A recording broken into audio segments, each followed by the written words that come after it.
السلام علیکم۔ اس وقت روس کے وزیر خارجہ پاکستان کے دورے پر ہیں اور ان کے یہاں پر دورے پر ہوتے ہوئے بھی یعنی کہ یہ بھی دورے پر موجود ہیں اور بھارت نے وہی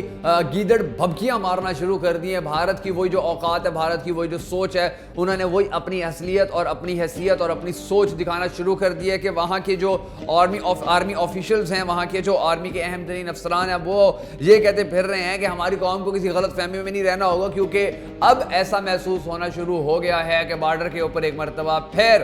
حالات نارمل نہیں رہ سکتے، یا بارڈر کے اوپر ایک مرتبہ پھر امن جو ہے وہ خراب ہو سکتا ہے۔ ان کے اس طرح کے بیانات ماضی میں بھی آتے رہے، لیکن اب یہ بیان بڑا امپورٹنٹ ہے۔ اب اس بیان کو بڑا کینلی دیکھنا پڑے گا، کیونکہ پچھلے کچھ دن کے دوران وزیر اعظم عمران خان، ہمارے آرمی چیف صاحب، یہ بڑے اچھے پیغام بھیجتے رہے ہیں بھارت کو۔ انہوں نے کہا کہ ہم ماضی بھولتے ہیں، آئیے اکٹھے چلتے ہیں۔ اس کے بعد مودی نے بھی خط لکھا، خط لکھنے کے بعد مودی نے بھی یہی کہا کہ ہم ٹھیک ہے اکٹھے چلیں گے، مگر چونکہ پاکستان کا بغض کبھی بھی بھارت کو سکون نہیں لینے دیتا ہے، پاکستان کا وجود کبھی بھی بھارت کو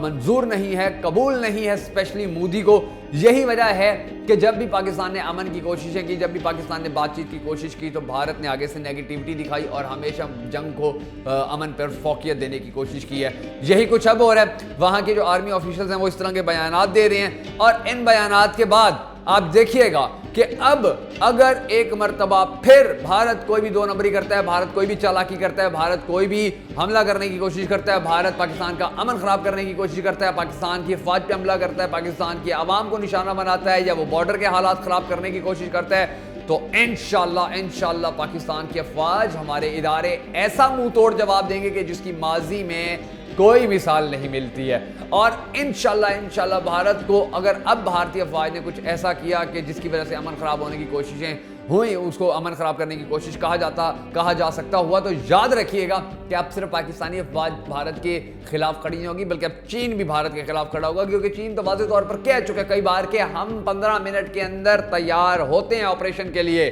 بھارت کچھ بھی کرے گا، ہم 15 منٹ کے اندر میدان میں نکل آئیں گے۔ ہماری جتنی بھی افواج ہیں، ہماری جتنی بھی مشینری ہے، ہمارا جتنا بھی اسلحہ ہے، ہمارے جتنے بھی جہاز ہیں، ہمارے جتنے بھی ٹینک ہیں، ہماری جتنی بھی توپیں ہیں، ہماری جتنی بھی گنیں ہیں، ہمارے جتنے بھی فوجی کچھ بھی ہے، میدان میں آ جائے گا، اور پھر بھارت کو بچانے والا دنیا میں کوئی نہیں ہوگا۔ چین نے واضح طور پر بھارت کو کہا ہوا ہے، کئی بار کہا ہے کہ 15 منٹ کے اندر ہم اپنی تیاری مکمل کر لیتے ہوتے آپریشن کی۔ تو اب اگر بھارت کوئی کچھ بھی کرنے جائے گا تو یقین جانیے کہ یہ انشاءاللہ بھارتی افواج کی موت ثابت ہوگی، بھارت کی موت ثابت ہوگی، اور بھارت کو پھر دنیا کی کوئی طاقت نہیں بچا سکے گی۔ اگر آپ بھی یہی چاہتے ہیں، اگر آپ بھی اپنی افواج کے ساتھ کھڑے ہیں، اگر آپ بھی اپنے خفیہ اداروں کے ساتھ کھڑے ہیں، تو کمنٹ باکس میں پاک افواج زندہ باد، ISI پائندہ آباد ضرور لکھیے گا، تاکہ ہماری افواج کو پتہ چلے، ہمارے اداروں کو پتہ چلے کہ ہماری قوم ہمارے ساتھ کھڑی ہے۔